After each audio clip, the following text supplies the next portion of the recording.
Hello, everyone, and welcome to this deep dive into the fascinating world of leadership theory and development, where we transition from simply observing leaders to analyzing them through the lens of a scholar or practitioner. Today, we are not just looking at who is in charge, but rather how and why leadership function as both a science and a highly refined art form. As we embark on this journey, I want you to set aside the idea of leadership as a mere job title and instead view it as a complex interaction of behavior, environment, and intent. We're gonna explore the critical balance between transformational and transactional approaches, using real world examples to ground our theoretical frameworks. This discussion is designed to challenge your deductive reasoning and encourage you to think critically about the leaders you admire or perhaps those you aspire to emulate. By the end of this session, you will have a clear understanding of how vision, structure, and personal development converge to create organizational success. We will specifically look at how modern icons and historical figures alike provide a blueprint for our own professional growth. So let's begin our exploration by defining the two primary engines that drive modern organizational performance. Inspirational motivation sits at the very core of transformational leadership because it involves the ability to articulate a compelling vision that transcends daily tasks. When a leader communicates a future state that feels both attainable and deeply meaningful, they energize their followers towards shared goals that felt impossible just moments before. We see this clearly when a leader reframes an entire organization's vision around a growth mindset, moving away from strengthened traditions toward inclusive innovation. This shift is not just about changing a slogan. It is about reorienting the very identity of every employee within the company to embrace collaborative learning. Research consistently shows that these transformational behaviors enhance intrinsic motivation by linking an individual's daily effort to a much larger collective purpose. For instance, when we see a massive pivot from internal competition to cross functional cooperation, it is usually the result of a leader emphasizing empathy and shared success. This type of leadership revitalizes stagnant cultures and creates an environment where creativity can actually flourish under pressure. Ultimately, inspirational motivation is about more than just a good speech. It is about the consistent modeling of values that bridge the gap between rhetoric and reality. Without this emotional and psychological anchor, organizations often find themselves drifting without a clear sense of why they do what they do. While inspiration provides the why transactional leadership through contingent rewards provides the how by establishing a clear and disciplined framework for accountability. This approach relies on a structured exchange where rewards are directly tied to measurable performance outcomes, ensuring that everyone knows exactly what is expected of them. By aligning individual incentives with strategic organizational priorities, a leader can ensure operational stability even in the minds of rapid change or global expansion. Contingent reward systems are vital because they reduce ambiguity within complex organizations, providing a roadmap for success that is grounded in data and financial discipline. We often see this in the tech sector, where massive crude competing initiatives or enterprise services require rigorous oversight and precise performance metrics. It's a common misconception that transactional leadership is cold or impersonal, but in reality, it provides the psychological safety of knowing the rules of the game. When a leader preserves accountability while removing distractive internal rankings, they are integrating transactional clarity into the broader cultural fabric. This ensures that the pursuit of innovation is always backed by a foundation of measurable standards and operational excellence. Therefore, the most effective leaders do not choose between inspiration and transaction.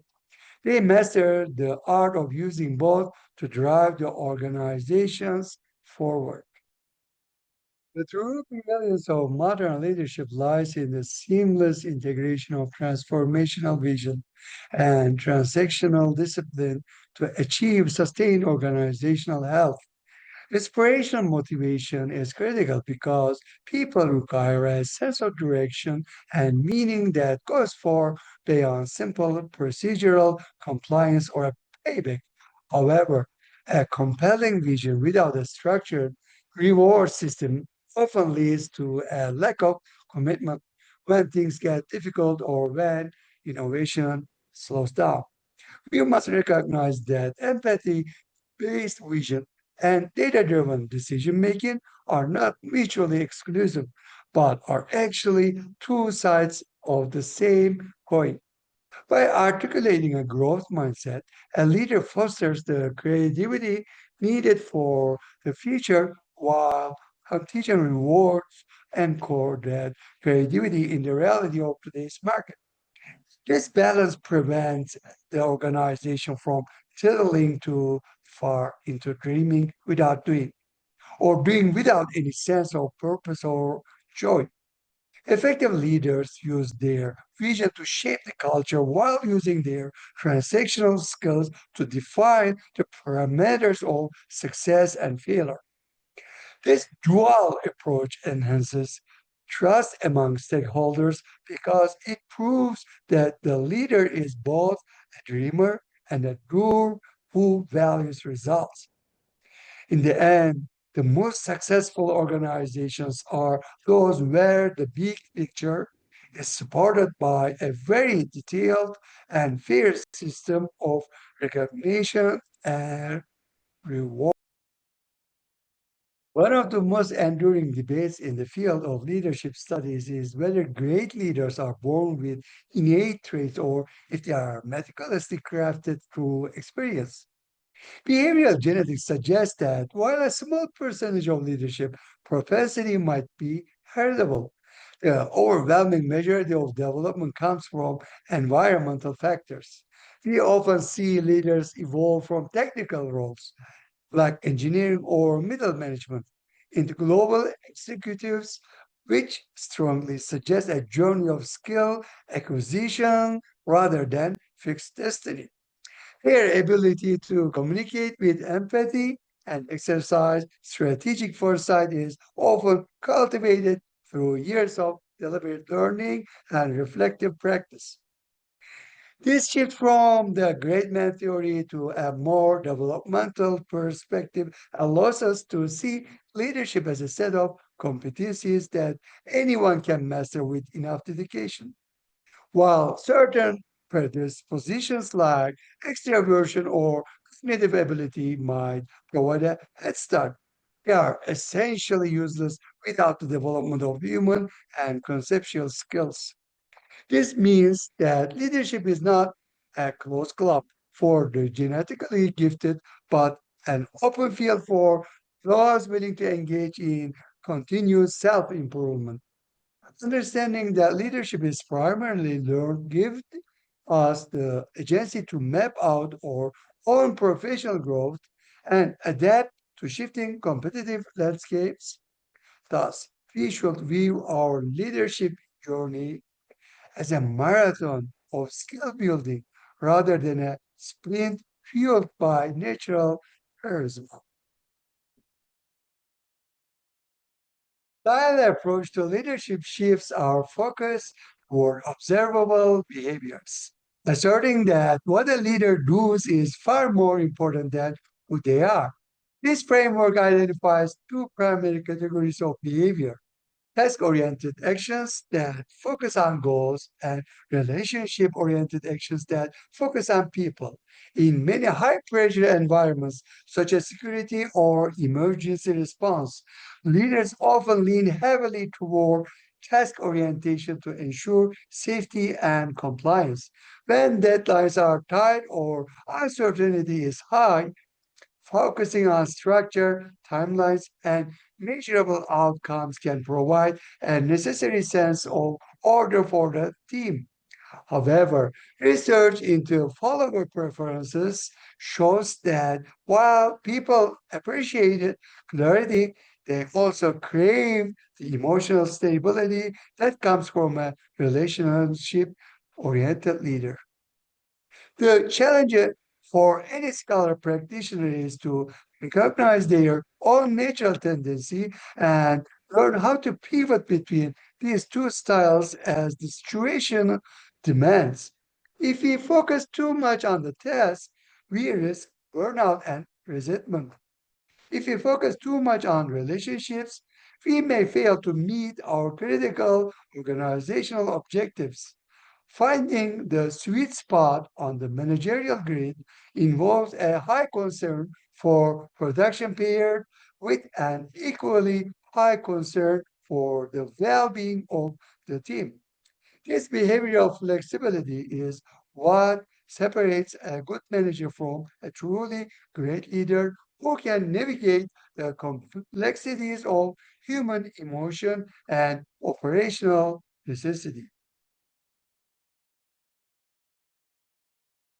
For a long time, the great man theory dominated our understanding of history, suggesting that certain individuals possessed a divine or natural superiority that allowed them to lead. This romanticized view often focuses on charisma and larger than life personalities, but it fails to account for the structural and environmental factors that make leadership possible. Modern scholarship critiques this narrow perspective, arguing that it ignores the importance of collective effort and the development of learned competencies. When we move beyond the myth of the born leader, we begin to see that even the most iconic historical figures had to learn their craft through trial and error. This shift is essential for us as doctoral students because it allows us to analyze leadership as a process rather than a static trait. By deconstructing the great man myth, we empower ourselves to look for the specific tools, methods, and strategies that actually drive organizational change. We start to see that effective leadership is available to anyone who is willing to put in the work to understand their environment and their people. This realization moves us toward a more inclusive and practical understanding of how influence is actually built and sustained over time. Ultimately, history is not just shaped by great men, but by individuals who mastered the skills necessary to meet the challenges of their specific moment in time. Skills theory offers a much more comprehensive and empowering explanation for leadership success because it focuses on abilities that can be learned and refined.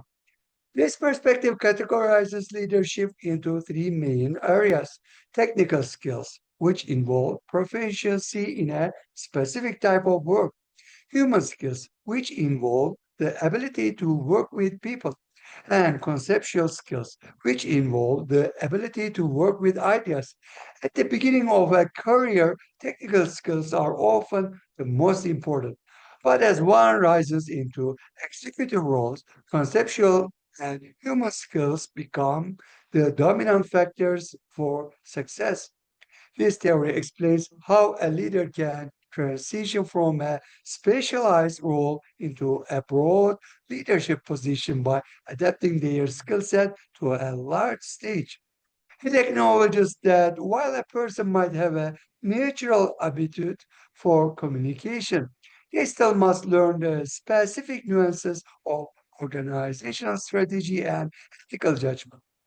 This focus on development is particularly relevant in our own professional journeys as we move through different environments, from security to transitional justice.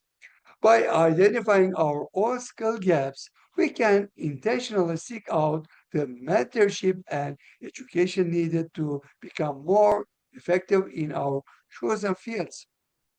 Skills theory reinforces that idea that leadership is a lifelong process of growth, adaptation, and the pursuit of excellence.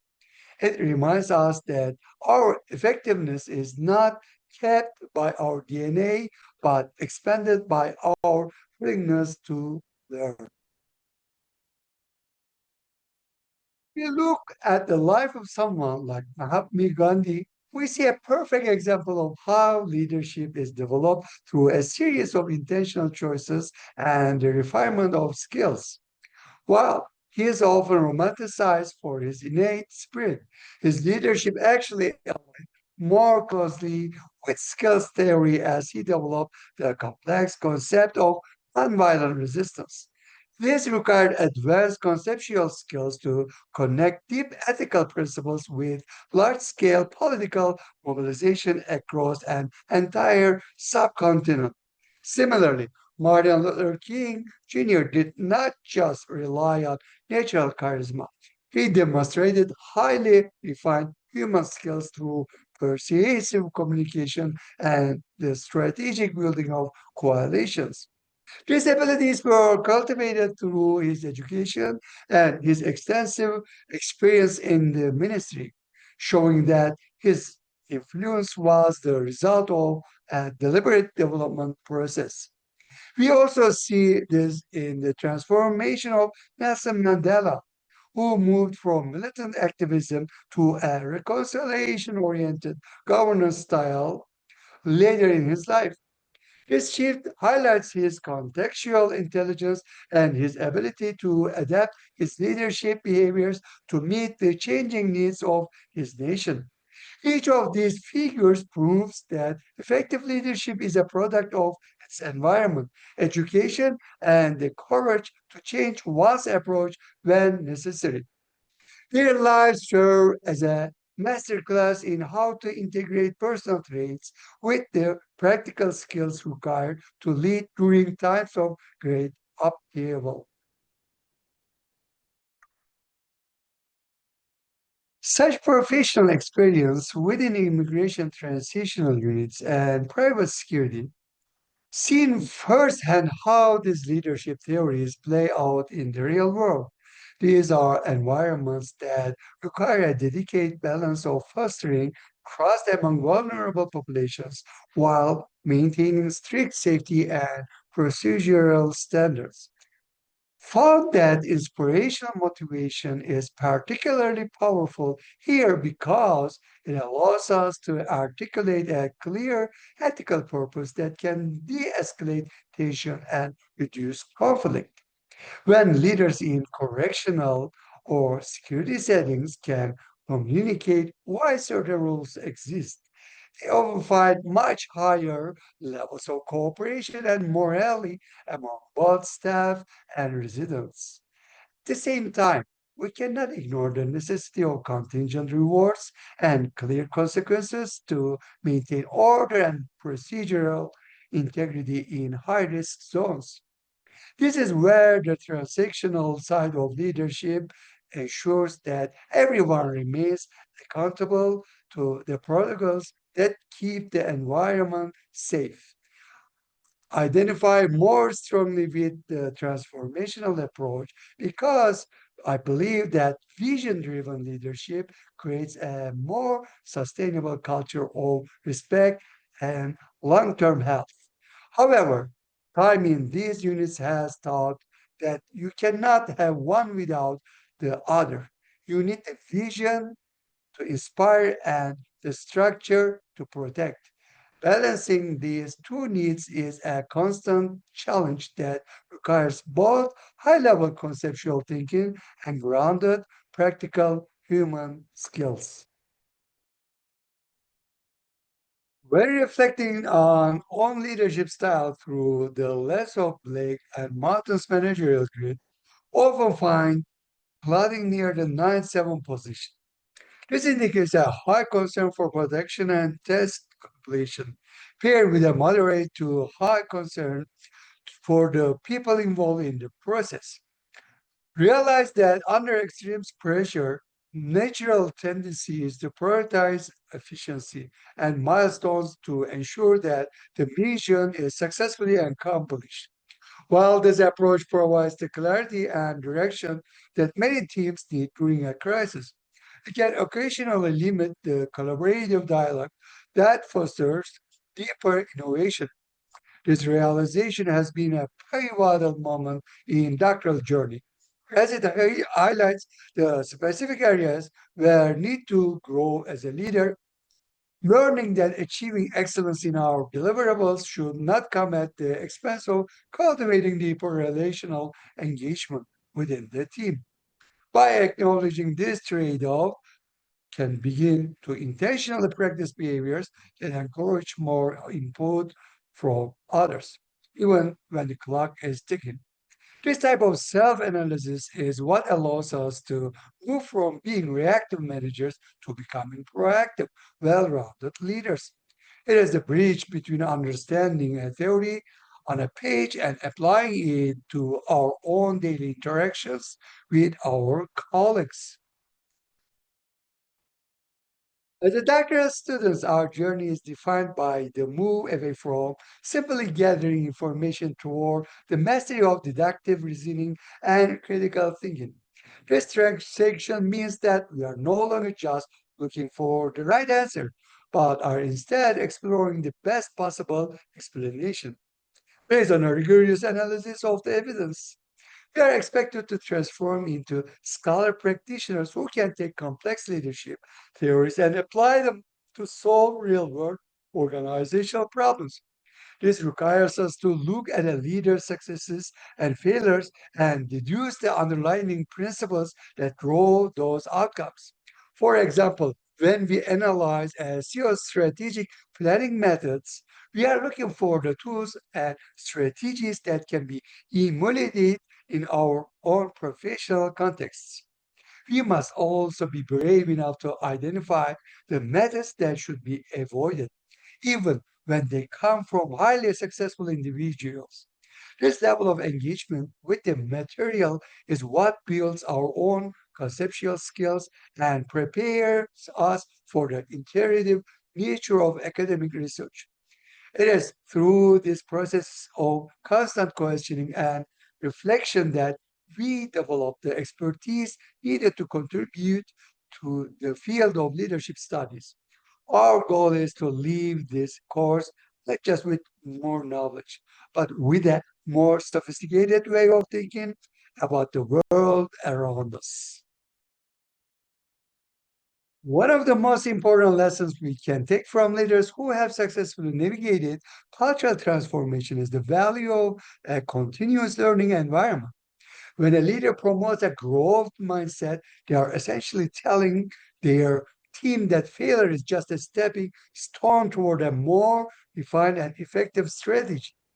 This type of culture encourages risk taking and psychological safety, which are both essential for innovation in any sector, whether it be tech or social justice. As a leaders, our job is to model this behavior by being transparent about our own learning processes and our commitment to self improvement. We should strive to create organizations where information flows freely and where every team member feels empowered to contribute to the collective vision. This requires us to move away from top down command and control structures toward more inclusive and collaborative models of governance. By doing so, we not only improve our organizational performance, but also enhance the well being and professional growth of everyone we lead. Remember, a culture of learning is not something that happens by accident. It is the result of deliberate choices made by leaders at every level. It is the ultimate manifestation of the transformational approach, where the goal is to develop the leaders of tomorrow while succeeding today.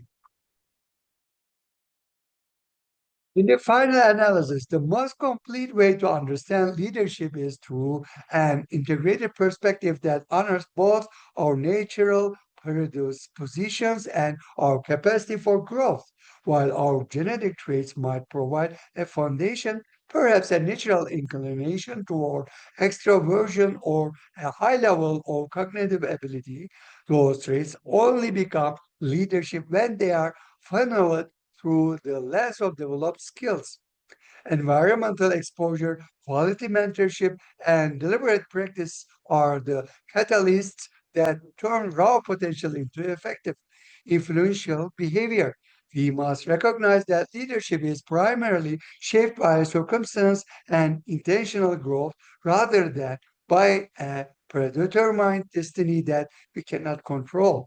This integrated view aligns our theoretical research with our lived experience, showing us that we are the architects of our own leadership identity. It allows us to be patient with ourselves as we learn new technical skills, but also challenges us to be rigorous in our pursuit of human and conceptual mastery. By accepting that leadership is a developable capacity, we open the door to a lifetime of professional evolution and organizational impact. This perspective is not just academically sound, it is deeply practical and optimistic for anyone looking to make a difference in their field. It reminds us that every challenge we face is an opportunity to refine our skills and expand our influence. As we wrap up today's video, I want to leave you with the idea that leadership is not a destination, but a continuous process of balancing inspiration with structure and traits with learned skills. We have seen how transformational and transactional attributes can coexist to drive massive organizational change and sustain performance over the long term. We have explored how the transition from the great man theory to skills-based frameworks empowers us to take control of our own professional development. Whether you are leading a security team, a nonprofit, or a global corporation, these principles remain the same. Vision gives us purpose, and discipline gives us results. I encourage you to take these theories and apply them to the leaders you are analyzing in your projects, looking for those specific behaviors that you want to emulate or avoid. Think critically about your own natural style and where you might need to push yourself to grow in the coming months. This doctoral journey is an incredible opportunity to refine your thinking and become the scholar practitioner that our world so desperately needs. Thank you for your time and your engagement today, and I look forward to seeing how you apply these insights to your own leadership practice. Would you like me to dive deeper into a specific case study of a historical leader, or should we move on to exploring the structural components of organizational vision next?